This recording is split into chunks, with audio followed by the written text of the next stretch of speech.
If you think you need 20% down to get into your first home, you may be waiting a lot longer than you really need. One of the biggest first-time home buying myths around is that you need a 20% down payment. But I'm going to show you today that you can get into a home with as little as 3% or even 0 if you play your cards right. So stick around and let's talk about it. Hey everyone, I'm Kathleen Carmical. I'm a mortgage lender helping first-time home buyers make smart moves and get into their next home. If you want to learn how to buy a home without wasting money, then go ahead and hit that subscribe button. A lot of buyers wait a long time to save up 20%, and they are missing out on a lot of equity on a first home. Let's break down your actual down payment requirements so you don't waste any more time building equity. The 20% down myth. This myth does not die. It is so hard to get through to a lot of first-time home buyers that they can get into a home a lot faster than they know. It is true. If you put 20% down, you will avoid PMI. But PMI is not the end of the world for many first-time home buyers. It can cost maybe $150, $200 a month, and that is a lot of money. But if you think about it, you're building equity on the entire house. So if that house costs $300,000 and it goes up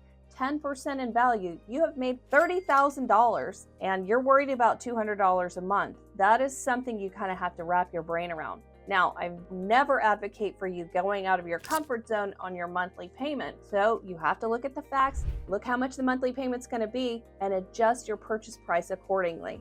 So now that you know you do not need to put 20% down, let's talk about your actual options. Number one, conventional loans. A lot of people think they have to go FHA for their first home. They don't. With a conventional loan, you can put as little as 3% down. Yes, you will have PMI on a conventional loan at 3% down because you have not hit 20% equity. But as soon as your house value gets to 20% loan to value, you can actually have that PMI waived. So you just watch your neighbors as they start selling for higher and higher and higher, and your equity is now 20%. You need to get that PMI removed. Now you've also earned a lot of equity that you wouldn't have otherwise had you waited for that 20% down. FHA. FHA loans only require 3.5% down, which is slightly higher than a conventional first-time homebuyer program. But FHA is a great program if your credit score is a little bit lower or if you have more debt that you carry every month.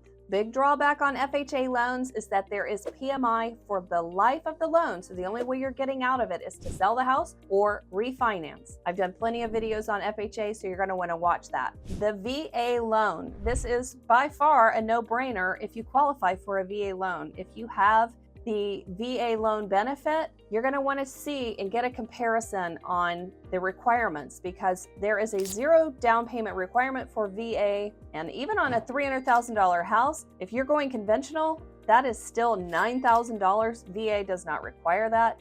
There's very lenient guidelines for VA, so if you qualify, you can bring 0 down, you can get your closing costs paid for. It's a great program. Now, what if you don't even have the 3% down that is required? Almost every state has multiple down payment assistance options, and every state has a federal program that they can use. In Georgia, where I live, we have Georgia Dream. This is a great program. They will give you a 0% interest loan on your down payment so you can get into a house. Georgia Dream does require you to have $1,000 in the game, but if you're buying a $300,000 house, you're saving $8,000 in down payment and you're getting to earn equity on the whole house. All right, so let's put this in perspective. If you are buying a $300,000 home on a conventional loan, you need $9,000. On an FHA loan, you're going to need $10,500. On a VA loan or a USDA loan, you're going to need nothing. Of course, you will have to have some savings for closing costs, and a lot of first-time home buyers forget about that. You're going to watch my last video where I talked about making sure you have enough money saved and not making those mortgage mistakes. Closing costs can be between 2 to 3 to 5% of the purchase price. The good news is you can negotiate for the seller to pay all or some of those closing costs, keeping more money in your pocket. You can also get a gift for your down payment or your closing costs. So if you have a relative who's willing to give you a gift for that and willing to sign paperwork that says that it is in fact a gift, you can use that for your down payment and closing costs. There's absolutely no restrictions in how much money they can give you. In fact, somebody can actually buy a house for you in cash. Should you put more money down on a home? When does it actually make sense? If you want to have a lower payment and you have cash that is not earning a ton of interest or is not otherwise engaged, it is a great idea to put more money down. The more money you put down on your home, the more you're going to have a lower payment, and also your mortgage rate can actually be positively impacted, meaning it will come down the more money you have in the game. Also, if you get to that 20% mark, you're going to have no PMI, which is going to save you even more every single month. If you're worried about having a large payment, which everybody should be, and you have the cash, a down payment makes a great deal of sense. The bottom line, you do not need 20% down. You can get into a home with as little as nothing down or 3% down, and I can help you figure out what actually works for you. So if you're looking for a mortgage and you're trying to get a plan together, give me a call. I would love to help you.